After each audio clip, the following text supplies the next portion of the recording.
Okay, so we've got a really great listener question this week. It reads, how do you keep your thymus gland active for a long time? I think this listener might have been reading some of the news articles that have been coming out with last week's new Nature paper about the thymus. First, some context. The thymus sits behind your breastbone. It makes T cells. The T literally stands for thymus. These are the fighters of your adaptive immune system. It's one of the first organs in your body to start aging.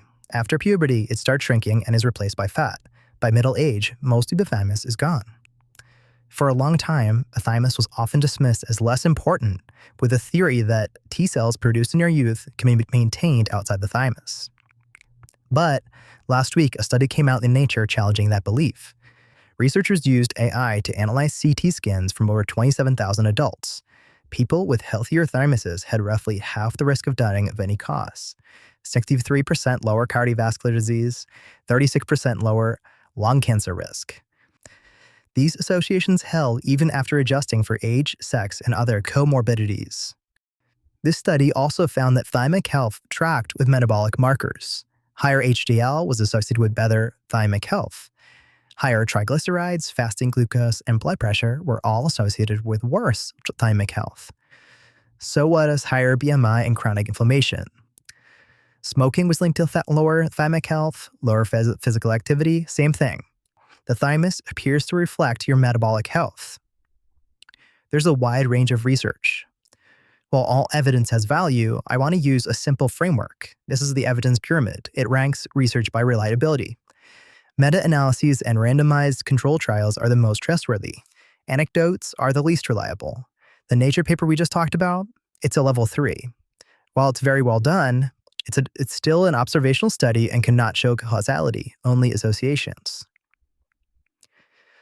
One distinction that matters here, most thymus research measures surrogates, T cell counts, MRI images, epigenetic clocks.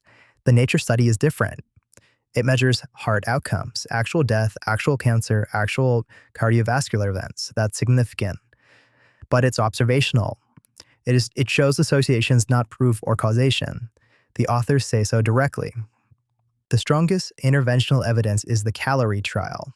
Published in Science in 2022, over 200 healthy adults randomized into either calorie reduction or normal eating for 2 years. The calorie restriction group had less thymic fat and more T cell production. What happens if you lose your thymus entirely? A 2023 study in the New England Journal of Medicine looked at adults who had their thymus removed during heart surgery versus those that kept theirs. Those that had it removed had nearly 3 times the mortality risk and twice the cancer incidence over the following 5 years. Why cancer?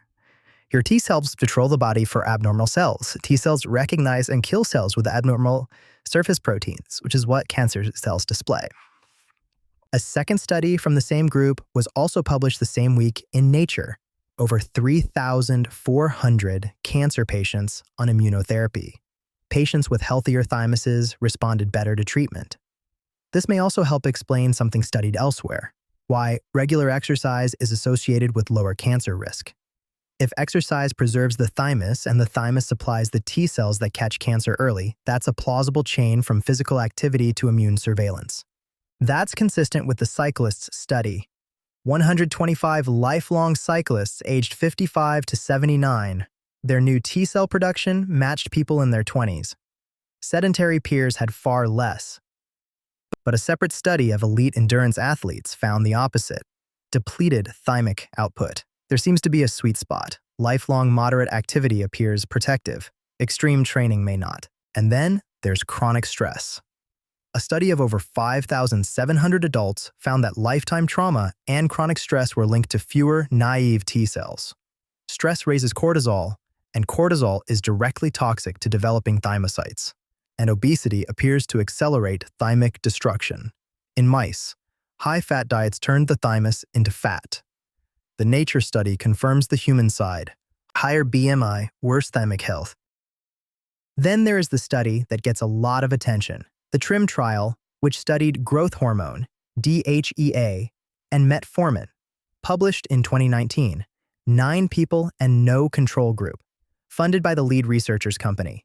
MRI showed thymic regrowth. Those results might be real, but this is not strong evidence. Here is one practical thing worth knowing. Zinc is required for the biological activity of thymulin, one of the thymus's key hormones. In animal studies, correcting zinc deficiency in aged mice partially restored thymic tissue. In humans, randomized controlled trials in zinc-deficient elderly adults showed that 25 to 30 milligrams a day increased T-cell numbers, improved T-cell function, and reduced infections. This isn't about megadosing, but being deficient clearly hurts. Okay, so how do you keep your thymus active? The Nature study gives us the clearest picture yet. Thymic health tracks of markers you can influence: HDL, triglycerides, fasting glucose, blood pressure, BMI, physical activity, smoking status, and chronic inflammation. The things that protect your thymus are the same things that protect the rest of your body. But now we may understand one reason why. The thymus might be the link between your daily habits and your long-term immune defense, including your ability to fight cancer. Thanks for watching. Sources are in the description. If you have any questions you want me to research, please send it in.